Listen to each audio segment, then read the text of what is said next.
あ、そういえば斉藤さん、来月の同窓会来るの？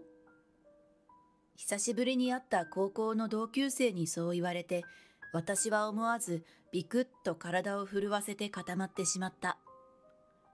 しかも幹事は友人だと思っていた女の子で、どうして教えてくれなかったのかと私の頭は真っ白になった。あれ、今日私同窓会って言ってなかったっけ？ごめん、呼び忘れた。同窓会当日にわざわざそんな電話をかけてきた友人に深呼吸をして勇気を出し、用意していた言葉を口にすると、私をバカにしていた友人は、私は斉藤鈴香。今年で30歳になるけれど、浮いた話は一つもなく、今は仕事が恋人のようなものだ。そんな中、今日は久しぶりに高校時代の友人の桐島エレナと休みの日にランチに来ている。とはいえ、私はエレナの話を聞いて相槌を打つだけで、自分の話はほとんどしない。それでも私はエレナと友人であることを嬉しく思っている。なぜなら、私の暗黒の高校時代を救ってくれたのは間違いなくエレナだったから。私は小さい頃から人と話すのが苦手で、いつもうつむき加減で、せっかく話しかけてくれたとしても、その人の目を見ることができなかった。そのせいでクラスでも浮いてしまっていて、今思い返しても、高校時代のクラスメイトの中でも挨拶を交わしたのが数人。そして委員会のことなので話しかけてくれたのが数人で、全体で見れば会話をしたのは半分にも満たないだろう。そんな暗い青春時代を変えてくれたのが桐島エレナだった。彼女だけは遠巻きに私を見ているクラスメイトとは違い、私にも分け隔てなく話しかけてくれた。彼女は細くてモデルみたいな体型で、目が大きくてパッチリしていて、性格も明るく、クラスの中心のような人だった。そんな人が私に話しかけて、今でもこんな風に時折連絡してくれて、食事に誘ってくれるなんて、中学生までの自分には考えられないだろう。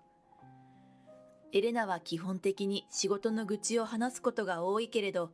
今日に限ってはえらくご機嫌で、嬉しそうに微笑みながら私にたくさん話してくれる。話を聞くと、どうやらエレナは今年の初めに婚約が決まり、今は結婚式の準備や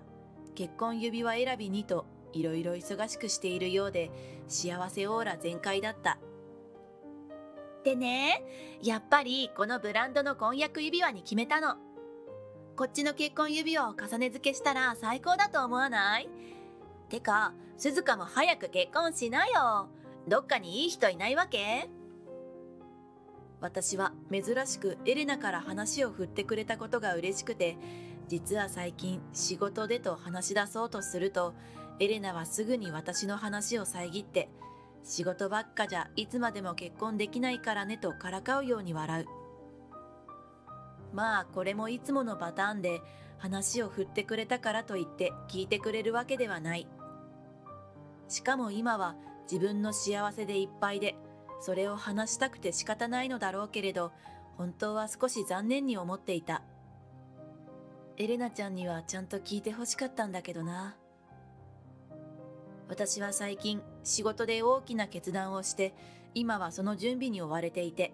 昼夜問わずに各方面と連絡を取り合い走り回っているところだ。本当は唯一の友人と言っていいエレナにこのことについて報告しておきたかったのだけれど、幸せそうに婚約者のことを語るエレナを見ているだけで私も嬉しくなるから、また今度でいいかとエレナの話を聞くことに集中することにした。そんな久しぶりのエレナとの食事から数日後、仕事の打ち合わせに向かうと、見知った男性と思わぬ再会を果たしたのだ。え、あれ斉藤さん？えーっと、尾崎くんだよね。二人でどぎまぎ会話を交わして挨拶をし、突っ立ったままだったことに気がついて、慌てて近くの喫茶店に入って、とりあえず一息つくことができた。今目の前でブラックコーヒーを飲んでいる彼は尾崎一馬くん。入学当初から勉強もスポーツもできて女子の憧れの的だったし、しかも高校3年生の時に同じクラスだったこともあって私の記憶に残っていた。今まではずっとオンラインで打ち合わせをしていたため声だけを聞いていたので、こうして直接会うまで全然気づかなかったのだ。よく私だってわかったね。まあね。いやー、まさか一緒に仕事する日が来るなんて思ってなかったけど。お互い少し気恥ずかしく感じながら、そんなぎこちない会話をしつつ、打ち合わせを進めていき、少し休憩することになった時に、尾崎くんがとんでもないことを口にした。あ、そういえば斉藤さんは来月の同窓会来るの？その瞬間、私は思わずビクッと体を震わせて、それから固まってしまった。私の様子がおかしいことに気がついたのか、尾崎くんは慎重に言葉を選びながら、高校3年生の時のクラスで同窓会が予定されていると話してくれた。そこで私も尾崎くんに気を使わせないようにと、私の連絡先知ってる人少ないからとなんとか笑ってみせた。すると尾崎くんは霧島に行っておくから連絡先を交換しようと私に笑いかけてくれた。でもその言葉を聞いた瞬間、私の額からは変な汗が噴き出してくる。そんな私の様子を見て、尾崎くんはスマホを操作しながら楽しそうに口を開く。ああ、覚えてないかな。霧島エレナ。今回の同窓会、あいつが幹事やってるんだよ。そう教えてくれた尾崎くんに、エレナの連絡先は知っているから聞いてみると、また無理やり笑顔を作る。しかし私の頭の中は、外面とは裏腹に真っ白になっていた。エレナとは先週会ったばっかりなのに、どうして教えてくれなかったんだろう。そんな疑問だけがぐるぐると頭の中を巡っていた。その日の夜、私はエレナに LINE でメッセージを送ってみることにした。内容はもちろん同窓会のことについてだけれど、あまりに直接的すぎるのも変に思われる気がして、みんな30歳になるけど同窓会とかしないのかなと遠回しに聞いてみた。するとエレナからは、今度開催するはずの同窓会の話は一切なく、みんなに久しぶりに会いたいよね。何か情報を仕入れたら知らせるねという言葉だけが返ってきた。そしてその時にようやく悟った。エレナは最初から私を高校の同窓会に呼ぶ気なんてなかったのだと。きっと私にとってエレナが親友だとしても、エレナにとっての私は親友どころか友人でも何でもなく、使い勝手のいい駒遣いだったのだろ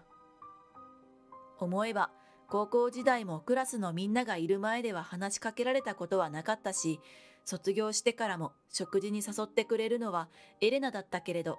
店を決めたり予約を取るのはいつも私だった。いつの間にか私の手は小さく震えていて、支えきれなくなったスマホがベッドの上に落ちる。それと一緒に私の気持ちもどん底まで落ちていったような気がした。そして改めて自分はエレナに都合よく使われていただけなのだと、そして自分自身、そう思いたくなかったのだと気づいて、涙があふれて止まらなかった。それから数日が経ち、気持ちを切り替えて仕事に没頭しようとしていたところに、また尾崎くんとの仕事の打ち合わせが入り、同窓会の話題になってしまった。もちろん私とエレナの仲について何も知らない尾崎くんは、悪気なく同窓会に来れそうかと聞いてくる。そこで私は前回と同じように笑顔でごまかそうとしたけれど、エレナとのメッセージのやり取りが頭をよぎって、それもできなくなってしまった。急に私の元気がなくなったことを心配してくれた尾崎くんに顔を見せないようにうつむいて、同窓会に行くのはやめたと伝えると、怪訝な顔をして、どうしてと聞いてきた。いや、私みたいな暗いやつがいてもみんな困るだろうし、それにどうせ浮いちゃって自分も楽しいと思えないだろうから。私を気遣ってくれる尾崎くんにこんな風に話している自分が本当に惨めに思えて涙がにじんでくる。こんな情けない自分を変えたくて大学に行っていろんなことを経験して、今もこうして仕事で自分がやりたいことに挑戦しようとしているのに、結局私は高校生のあの頃のずっとうつむいて暗いままの私のままなんだ。そう思って涙がこぼれそうになった時、尾崎くんの温かい両手が頬に触れて顔を上げられ、真剣な顔をした尾崎くんと目が合う。私がこの状況に戸惑っていると、尾崎くんはゆっくりと口を開いた。あのさ、斉藤さん、何か勘違いしてない？え？そこから尾崎くんが話し始めたことに、私は言葉を失ってしまった。そして翌月の第2土曜日。この日は尾崎くんから教えてもらった高校の同窓会の日で、夜8時を過ぎた頃に、突然エレナから電話がかかってきた。あ、鈴香？私今日高校の同窓会だって言わなかったっけ？ごめん、呼び忘れちゃった。鈴香以外みんないるんだけど、めっちゃ楽しんでるよ。そんな風に笑いながら話すエレナの声の後ろからは、ガヤガヤと賑わっている会場の様子が聞こえてくる。この電話のおかげで、ようやく私に向けられていたエレナからの悪意に気づけたような気がする。そして高校時代のあの頃、ずっと下を向いて生きてきた自分を思い出して、胸がぎゅっと締め付けられるように苦しくなる。でも私はもう、あの頃のうつむいてばかりの弱い私のままじゃない。今からでも来たら？尾崎の知り合いの店で、麻布なんだけどさ、オープン前に特別に使わせてもらえたの。三日月ってお店なんだけど、まあそろそろお開きかなってところなんだけどね。そうなんだ。奇遇だね。私も今その店で大学時代の友人と同窓会してるの。今から行くね。電話の向こうからエレナが困惑する声が聞こえたけれど、私は無視して電話を切って、一度だけ深呼吸をして、店の2階からオープン階段をゆっくりと降りていく。そして計画通り、その店の1階では、高校の同級生たちが同窓会を楽しんでいて、みんな私の姿を見てざわざわと騒ぎ始め、私からはエレナがあんぐりと口を開けて固まっているのが見えて、思わず笑ってしまった。さらに同級生たちは私と一緒に1階に降りてきた人たちに気がつくと、あれって有名俳優じゃないとか、イケメンでバズってる経営者もいると一斉に歓声を上げた。その2人のエスコートで私が1階に降り立つと、会場はこれから何が始まるのかという期待感で静まり返る。そこで私はニコリと微笑んで、高校の同級生たちを見渡しながら話し始める。皆様、本日は当店をご利用いただきありがとうございます。オーナーの斉藤鈴香です。三日月は本日、プレオープンパーティーということで、2階フロアでは私の大学の同窓会を行っておりました。これよりは皆様さえよろしければ、ぜひ合同でお楽しみくださいませ。私が話し終わって一礼すると、会場は一気に盛り上がり、さっきよりもワイワイと賑やかになる。その中で私は壁際で微笑みながら見てくれていた尾崎くんと目が合い、1ヶ月前のあの日のことを思い出していた。高校の同窓会が開催される1ヶ月前、浮かない顔をしている私を見逃してくれない尾崎くんに事情を根掘り葉掘り聞かれてしまい、エレナとのことをすべて話してしまった。そこで尾崎くんは少し考えてから、この店で同窓会をやろうと提案してくれた。実は尾崎くんと私が再会したのは、私がオーナーとしてオープンさせるこのイタリアレストラン三日月の準備のためだったのだ。その準備の中で、内装のデザインの担当者となったのがたまたま尾崎くんだった。しかし、この店で同窓会をするという意図がわからない私が尾崎くんに尋ねると、尾崎くんは照れくさそうに笑いながら驚くべきことを話し始めた。斉藤さんさ、自分は陰キャで浮いてたとか言うけど、それ全然違うから。むしろ逆。斉藤さんはクラスの高嶺の花だったんだよ。本当はみんな斉藤さんと話してみたかったんだよ。斉藤さん1年の頃から美人だって有名だったし、でも控えめな性格だったからうるさいの苦手かなって思って、実はみんな我慢してたんだ。尾崎くんの言葉に私は思わず涙がこぼれそうになった。私はクラスのみんなに嫌われていたわけじゃなかった。さらに尾崎くんはさっきまでの笑顔を崩すと、眉根を寄せて険しい顔になり、エレナが斉藤さんはうちらのノリがバカっぽくてついていけないって言っていたと、クラス中に言いふらしていたと話してくれた。これは私の想像でしかないけれど、きっとエレナは私がお高く止まっている生意気な女にでも見えたのだろう。そして私も自分でクラスの人たちとの間に壁を作っていたため、それをエレナにまんまと利用されてしまったのだ。だから一泡吹かせてやろうと、尾崎くんは自分が考えている計画のすべてを私に打ち明けてくれた。そして私はその提案を受け入れ、高校の同窓会と同じ日に上のフロアにあえて私の大学の同窓会をぶつけたのだ。それが私には自分しか友達がいないと思っているエレナへの一番の仕返しになると思ったからだ。というのも、私は中学時代や高校時代の失敗を反省して、こんな自分を変えたいと積極的にいろいろなことに挑戦して、サークルやバイトで多くの友人と出会うことができ、経済学部や舞台サークルの仲間をはじめ、たくさんの友人たちがお祝いと、そして私の意趣返しの応援にと駆けつけてくれたのだ。結果は大成功で、高校の同級生たちは私の大学の友人である俳優と写真を撮ったり、カリスマ経営者に成功の秘訣を聞いたりして、この場を大いに楽しんでくれている。しかし、エレナだけはそれが面白くないようで、あからさまに不機嫌な顔をして、会場の隅で一人でお酒を煽っている。これも私の推測だけれど、この同窓会はもともと、最終的には自分の婚約を高校の同級生たちに祝ってもらうために企画したものだったのだと思う。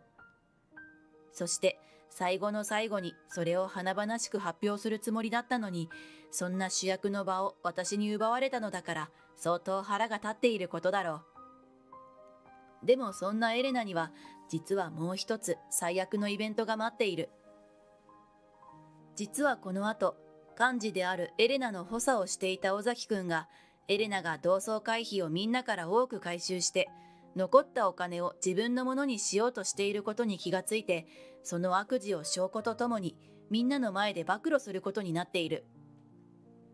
少しかわいそうな気もするけれど、尾崎くんは斉藤さんに対する今までの仕打ちへの罰だと言い切り、真剣な顔で怒ってくれているようだった。すると、ぼーっとしていた私のところに、高校の同級生たちがやってきて、ますます綺麗になったねとか、オーナーなんてすごいとか、いろんな言葉をかけてくれて、思わず顔がほころんでしまう。私に笑顔を見せてくれるみんなを見て、ようやく高校時代の誤解が解けて、当時のクラスメイトと自然に楽しく話ができるようになったことが本当に嬉しくなった。こんな素敵な時間をプレゼントしてくれたのは間違いなく尾崎くんだ。そう思った私が尾崎くんを探していると、すぐ後ろに尾崎くんが来ていて、やったなとグラスを差し出してくれたので、私も笑ってグラスを合わせて音を鳴らした。するとそこにやってきたお調子者の同級生がガバッと尾崎くんの肩に寄りかかるようにして絡んでくる。おい尾崎、お前いつの間に斉藤さんと仲良くなったんだよ。ねえねえ、斉藤さん知ってた？こいつ高校の頃斉藤さんのこと好きだったんだぜ。うわやめろよ。今言うことじゃないだろ。私は顔を真っ赤にして怒る尾崎くんを見て、思わず声を出して笑ってしまった。高校時代のあの頃から、もっとこんな風に自分から周りと関わろうと勇気を出していればよかった。でも、きっと今からでも遅くない。人はこうなりたいという思いさえ捨てなければ、いつだって新しい一歩を踏み出すことができるのだと思う。私は今、とても賑やかで華やかなこの会場を見渡して、心の底からそう思っている。